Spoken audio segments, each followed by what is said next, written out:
10,000 কোয়েলের বাচ্চার জন্য ব্রুডিং রেডি করলাম। তো আমি 10,000 কোয়েলের বাচ্চা ব্রুডিংয়ের জন্য কয়টা বুডার ব্যবহার করতেছি। এখানে আছে 2টা, 4টা, 5টা, 6টা, 7টা, 8টা, 9টা, 10টা, 11, 12, 13, 14টা। তো 14টা প্লেন শিট ব্যবহার করতেছি আমি 10,000 কোয়েল পাখির জন্য। কারণ যত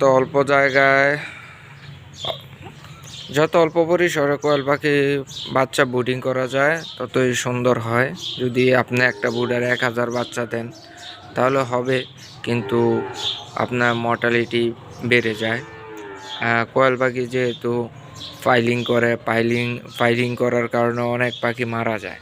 তো সেই ক্ষেত্রে আপনি যত অল্প পাখি দিবেন, প্রতিটা ব্রুডারে যদি আপনি 500 বা 700 পাখির বাচ্চা ছাড়েন তাহলে দেখবেন যে আপনার পাখির মর্টালিটি কমে যাবে আর পাখিগুলিও সুস্থ হবে, প্যারালাইসিস কম হবে, সবগুলো পাখি সেম থাকবে, আপনার বৃদ্ধিটা ঠিক মতন হবে, খাবার পাবে।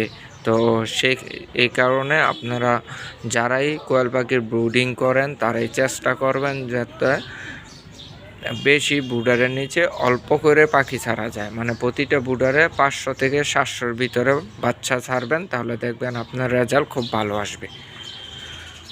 তো ভিডিওটা ভালো লাগলে লাইক দিবেন, কমেন্ট করবেন। আর যদি আমার কাজে কোনো ভুল হয়, যেহেতু আমি একটা খামারি, ভুল হয় তাহলে ওইটাও কমেন্ট করে